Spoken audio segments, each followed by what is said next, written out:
Na, kainin na natin.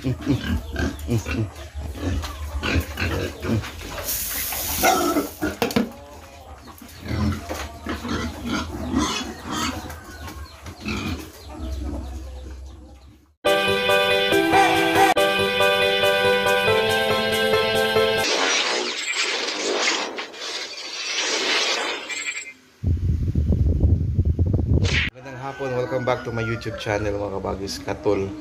Maglagay tayo ng katol sa ating baboy every afternoon. May question lang, magkano daw yung estimated na sako or ilang sako ng feeds maubos sa 10 baboy na alagaan. So yung ating topic this afternoon mga kabagis, sagutin ko yan. But before ko i-explain mga kabagis, huwag kalimutang i-like, i-comment at mag-subscribe sa ating YouTube channel kung first time nyo pa lang sa ating YouTube channel mga kabagis. Malaking tulong sa amin yan. And thank you so much.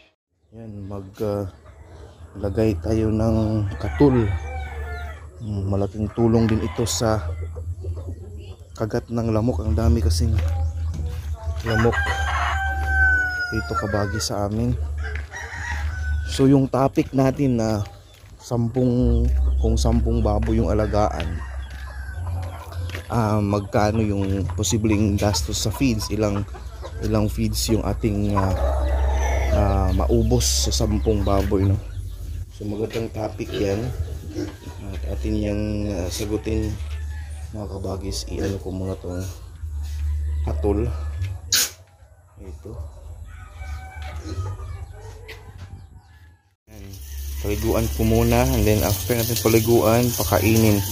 So i-discuss natin yung ilang sakong feeds maubos sa 10 baboy yung mga kabagis. Napakasimple lang yan. Na-discuss ko na rin yan before at based lang din ito sa ating number of days na pakain, which is kung 3 months and a half, 3.5 months yung pakain natin, initially or technically makaubos tayo yung ng feeds mga kabagis ng 3 to 4 na sako ng feeds bawat isang baboy. Okay, kung bawat isang baboy is 3 to 4 number of feeds, so sa 10 na baboy mga kabagis, 30 sacks to 40 sacks yung ubusin nila.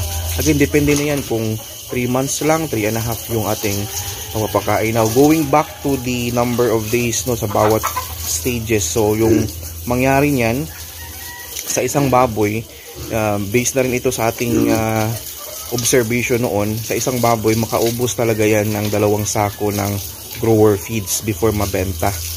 2 sako na grower feeds, 1 sako na starter feeds. Okay, so 3 na. Then yung last dyan, bali half na sako ng finisher at saka half na sako ng pre-starter. So kung 3 and a half months yung ating pagpakain to 4 months yan, kasi nasubukan ko 4 months, ganun pa rin yung naubos nila na feeds. 3 and a half to 4 months, bali 3 to 4 sacks of feeds makaubos na mga kabagis. So yun, doon na tayo mag-apply ng finisher kasi 4 months, no, matagal nang kumain ng grower. Then technically kailangan nilang kumain ng finisher para ma-neutralize yung taba ng baboy. Yan. Okay. So 3 to 4 months mga kaboy, 3 and a half to 4 months, yun yung aking ginawa. So again, pre-starter, half sako ng pre-starter is 25 kilos. Pakainin mo yan ng 15 to 20 days, and then 1 sack ng starter which is 30 days, and then 2 sacks ng grower which is aabot yun ng 40 days to 60 days. And then yung remaining dyan, bali half kilo or half sako ng finisher. So ganun lang po, ganun lang ang estimate. Yung pagpapakain naman dyan, kung ilang kilo, so doon na kayo, ang yung pagpapakain na kasi mga kabagis, yung ilang kilo yung dapat ipakain. Ang suggestion ko dyan sa atin na tayo yung may-ari ng mga baboy, tayo na po mag-observe mga kabagis kung ano yung gaano karami yung maubos nila. For example, 10 baboy yung papakainin natin, let's observe, no? Kung ilan yung talaga yung maubos nila once mag-starter na sila, no? Mag-grower na sila and mag-finisher. And i-make sure lang natin na kapag manghingi sila, example, nabigyan na natin and we thought na yung nabigay natin is tama na, pero after natin na pakain, mga ilang minuto lang or wala pang isang oras, nang hingi na naman, dagdag lang kayo ng konti. Dagdagan lang ng konti para hindi mabansot yung baboy. Kasi yung mga estimation tayo ng mga sukat na we think tama na sa kanila pero kulang para pa pala. And ma-observe mo yan sa baboy ninyo. Kung manghingi pa, sign yan na kulang talaga yung binigay natin na estimate na sukat. Ganun lang ako magpapakain. And regarding sa ginagawa natin na snacks, no? May mga snacks kasi ako before na sinusunod. Nagpapasnacks ako ng madaling araw, ganyan. Hindi ko na yan ginagawa ngayon kasi parang useless lang din siya. At sa dubli dagdag na lang siya sa feeds natin. So, kumbaga, ang pinaka-snacks na nito mga kabagis is yung talbos na kamote at yung madre de agua. Para hindi ako ganun kagastos sa feeds. Noon kasi kung may mas snacks ka pa, talagang dagdag gasto sa feeds, lalo na't marami yung baboy mo. Pero ang observation ko is the same lang din pala yung yung paglaki niya. The same lang yung paglaki niya. The same lang yung ng baboy, no? Walang snacks na feeds. Dagdag gastos lang, at saka ang downside na magpa-snacks ka ng madaling araw, aside sa dagdag gastos sa feeds mo, is taba ng baboy. Grabe ang kapal ng taba ng baboy talaga. Na-observe ko yun nung yung batch na yun, kasi nagtagal yun dumating din yun mga kabagis ng 4 months mahigit. So kahit napakain ko sila ng finisher ng pagkatay na, grabe ang kapal ng taba. Talagang mahiya ka na ang kapal talaga ng taba. Dahil din yun sa, siguro ang pinakaano ko doon is yung sa batch na yun, hindi yung batch na kinukunan ko talaga ng mga ganito na mga baboy. Yung batch na yun, iba sila, kinuha ko sa ibang source. Yun din yung isa pinakaming reason kung bakit ganoon kataba. And then matagal dumating sila sa punto na mag 4 months mahigit na hindi pa rin nabenta, dahil yun sa dami ng supply ng baboy yung mga panahon na yun.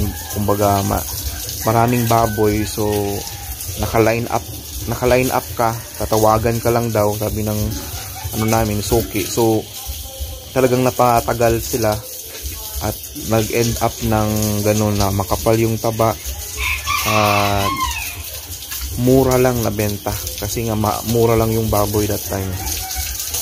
Ngayon, malinis na. So pwede ko nang pakainin mga kabagis. Malinis na, kainin na natin.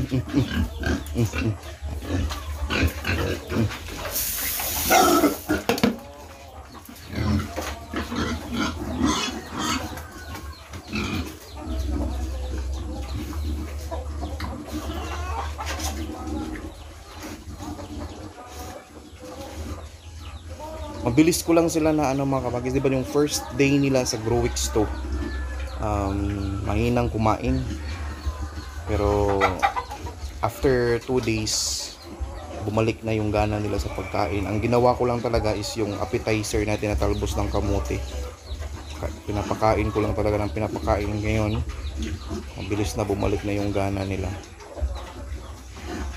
Sa Growix to na yan, Pilmico.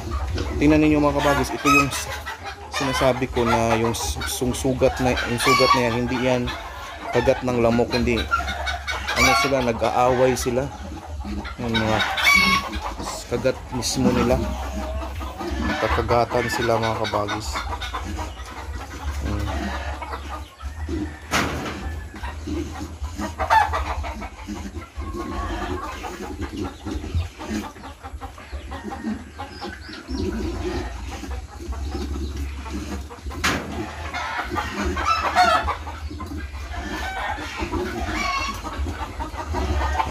IR ng mga sisiw, kumakain din ng feeds.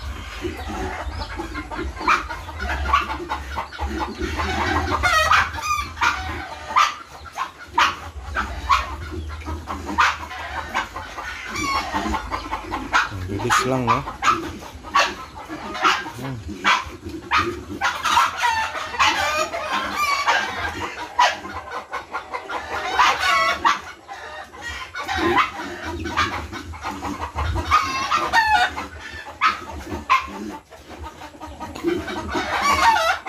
So yun po, review natin, i-make sure lang natin kapag 10 yung baboy na alagaan natin,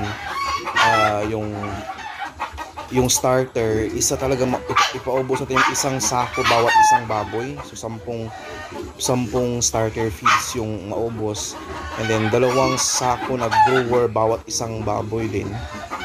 So ganun yung ginawa natin. Then nasa sa inyo na yan mga kabagis, yung side sa pre-starter at side sa finisher. Kumbaga optional na kasi sa akin yung finisher, yung half na sako ng finisher na ipapakain sa bawat isa. So pwede ko siyang doon ko ibuhos yun sa panahon ng pre-starter nila, or pwede ko rin idagdag o ibuhos yun sa panahon ng starter feeds nila, ganon. Kasi nga optional lang yung finisher sa atin. Pero mas maganda pa rin kung matagal na silang kumakain talaga ng grower, na magpo 4 months na, then we really need to give them finisher feeds. Neutralize nila yung ating taba ng baboy. By the way, yung mga nagtatanong pala, ito magto 2 months na sa Tuesday. Ito sila 2 months mula nung nabili natin. Okay, emphasize ko yan, 2 months na sila this coming Tuesday mula nung nabili natin. Yan yung mga katawan natin na